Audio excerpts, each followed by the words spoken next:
Hi, everybody. I'm Hillary Atkin from the Atkin Report, and I'm thrilled to welcome Antonio Cupo. Antonio, how are you doing today? I'm really well. How you doing, Hillary? I'm really good, and I'm really excited because I saw your movie, Sleeping with Danger, that is about to premiere on the Lifetime Cable Network. And it's, of course, inspired by the best-selling book by Anne Rule. But what inspired you to take the role of Dr. Paul Carter, and how did you prepare for that? Okay, well, it's an interesting story actually because uh, the one of the producers that I'd worked with in the past on a movie I did last year called To Have and to Hold, Manu Boyer was in town and he was doing pre-production and they were still looking for the character, and we had just talking casually about another project, and he's like, yeah, I'm doing this movie right now, and the character is very aggressive, and it's not something that I'm sure you would be interested in. And I'm just like, oh, do tell. What do you mean? What do you mean, Manu? I really like the idea of not being able to do something or playing against your type.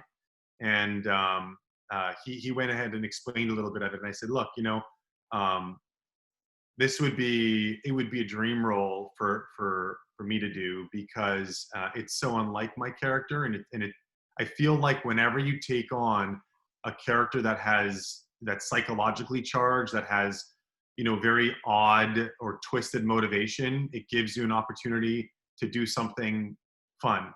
And I think creating something that's equally charming could also be really quite scary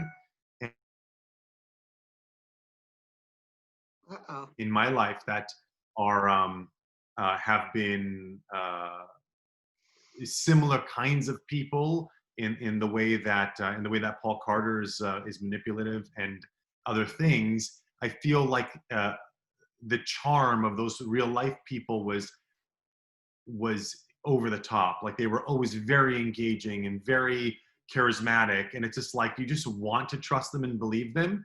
And I think that that's the scariest part about a guy like this. And certainly it was clear in the script. And when I saw the sort of dark underbelly of this character, I was just like, look, man, I got to do this. I got to do this role. Like what can I do to be a part of this project? And thankfully, the network went along with it, and yeah, and it was just like that on set. It was a dream to play.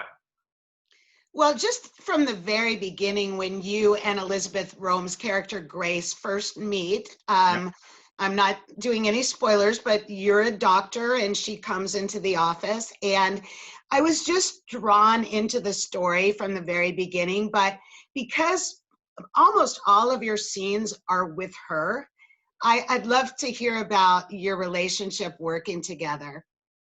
Well, the interesting thing is that I've known about Liz for a long time, and we've had sort of parallel kind of stories, like in our personal lives. We know a lot of the same people. She comes to Vancouver a lot. I'm Canadian as well, and I just felt like our friend groups immediately were very similar. There's a lot of mutual connections. So I called her before starting to shoot, and we went through some of that, and it was like instant chemistry right when we started talking. And I just felt like that was the best thing that we could do for ourselves for a role like this, is to try to understand each other as best as possible, because we were going to probably be asked to go to places where I feel actors don't go on a shooting schedule this short, where the turnaround is really quick, and you kind of have to know where the boundaries lie, almost immediately. And we hit it off from day one. We started running through the script, and going to sitting together at dinner, and just kind of going over the various ideas that we had for the movie and for the story. We discussed with the director David Weaver at length as well. And I think that I really felt like it was our chemistry from the beginning that really allowed us to go to those places that you witnessed. and allow us, and just that trust really was strong from the very beginning. So I love Liz. I mean, I was a fan before, and I'm certainly a fan now, and we say it all the time. And I believe we're meeting together as well for one of these tomorrow on her Instagram page, and we're extremely excited every time we get to talk to each other, because we'll be friends for life. Well, let's talk about, you guys had some really romantic, intimate scenes. There was the beautiful montage near the beginning of the film. And, you know, you could, as a viewer, you could see it was shot, or at least you did many, many costume changes for it. So I want to hear about the production of that. And it looks kind of fun, but it probably was a lot of work too. Well, I mean, look, you know, it wasn't laborious to do love scenes with Elizabeth Rome. That's for sure. I mean, we had, like I said, we had really great chemistry and that instant connection, and that certainly helps. But you know, there is of course that the level of professionalism that it takes to be able to get those with those multiple costume changes in a very short amount of time. I mean, like I say, it all comes back down to trust. There, a lot of those things were happening in between scenes. You know, where it's like they would set up the bedroom scene again, and we would jump out of one scene and hop right into bed together and create those montage sequences in that way. And a lot of the times for television, you're stealing scenes wherever you can. You know, just the schedules are just crunched, and we're working, actually, you know, working the 13 hours a day to make all those, to put all those scenes together and to make everything happen. But yeah, David Weaver was really great, our director, and of course Manu Boyer and Kim Raver always had really great suggestions when it came to the intimate stuff. So we were extremely lucky to have them. Yeah, I was going to ask you about your working relationship. I've been a big fan of Kim since 24 Days, and she knows that. Yeah. Yeah. You know, Kim is, she's more than an actress. She's more than an executive producer. And I think that, you know, just her level of sensitivity for the actor is second to no director I've worked with. So I think that if you know, if she was going into that direction more and she was doing that, I think I would definitely love to be a part of that. I felt that, you know, for the time that she was there, the things that she would say and that sensitivity that she brought, there was a lot of times where I was just like, that's exactly what I'm thinking. But as the actor, you're thinking it, but it's almost like, you know, no one really understands until you get another actor in the room who's also an executive producer and director, and that has, you know, that has been through that same thing. So I love Kim. She's amazing, and we continue to work together. And she and Manu Boyer as a team are unstoppable.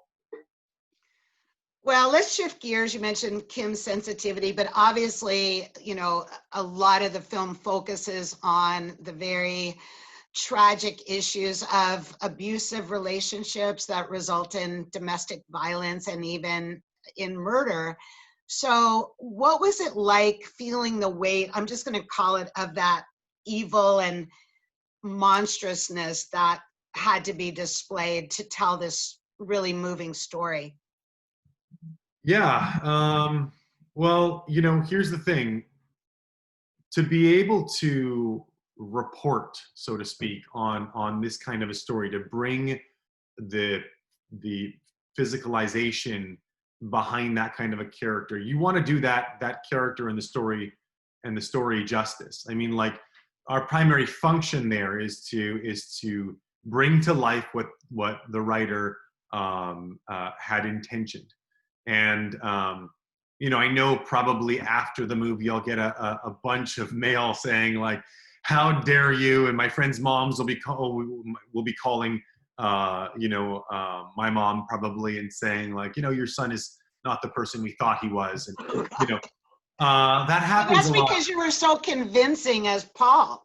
Well, you know, and I Okay. think I thank you, and I hope people know that that behind that all there's acting. But you know, there I had a call with my representation, my agent Emilio, before accepting the role, and I said, hang on one second.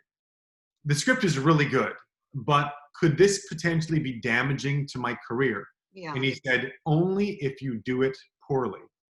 So I thought to myself, okay, that's really good insight. So basically, if you do it convincingly, you know, it should do nothing but help you. And look, you go to very dark places as an actor, and certainly in this movie, I felt like we were going to those places, and there was a certain kind of a quiet sadness on set because it is so real for so many.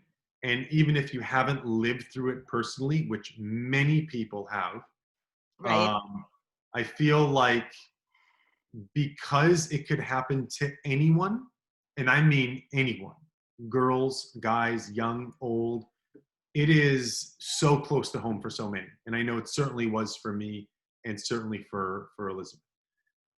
So it, you know, there was this, it was weird because every time we would get involved and we would, you know, start gearing up to do these kind of really heavy scenes, uh, there would be quiet, and we would get there very quickly, and then we would try to shake it as quickly as we got there. We would try to shake it off and like move on, because the schedule doesn't permit for you to bring the energy that it takes to go to those dark places into a scene immediately following, which may be completely, you know, filled with joy and levity. So you really have to know how to get in and how to get out without being, you know, scathed. Well, I don't know if there's joy and levity on your upcoming project with Danny Trejo, La La Oh, Roja. So yeah, can yeah. you just give us a little preview of that? Yeah, I mean, La Llorona is a fable for people in South America, for many Spanish-speaking people, Latinos. You know, the idea of La Llorona, the witch that's going to come take away your children if they're playing a little too far away from their parents. I didn't know about it before doing the movie, and I was asked to do it. They're like, "You want to come to Mexico for 6 weeks to come do this project with us?" I'm like, yes, I do, absolutely. I think it was really smart to be able to play on that fable, and being a part of that movie was really great. And I will tell you that although La Llorona did not strike during the course of the movie, there were very strange things that happened. So I think the spirit of La Llorona was with us while we were shooting, 100%. And then, of course, but you were able to get it in before the whole coronavirus pandemic, though. Oh yeah, I mean, yeah, we completed that movie last year, and I believe they're just finishing effects on it, so we should hear more about it coming out. I think the one that really squeezed through the cracks was this one here, uh, uh, you know, Sleeping with Danger, because it was, I mean, 2 weeks before the pandemic we had finished, I believe. So it was really cutting it close. Just in the nick of time. And of course, you being from Canada, do I have to ask you what it was like shooting in Canada? I mean, you could. I think I love shooting in Canada. You know, it's where I call home. I spent a number of years in LA. I still consider LA a part of my home base. But I've got a family up here in Vancouver, and you know, it's amazing to shoot here. The crews are really quick, and people are lovely, as you would imagine. That's no compliment to myself. I'm just saying, in general, the people are very, very nice. So it's always a pleasure shooting at home. Yeah, I love the city myself. And I want to thank you so much for joining me today on Hillary's Happy Hour. And we're going to see you on Sleeping with Danger on the Lifetime Network. And I see you holding cheers. your glass. Yeah, oh, I It got to sounds like hold up the glass cheers. closer. Cheers to So, you. cheers to you. Thank you, Antonio. It's been a pleasure. Thank you so much, Hillary. Thanks for having me. See you again. Bye. Bye now.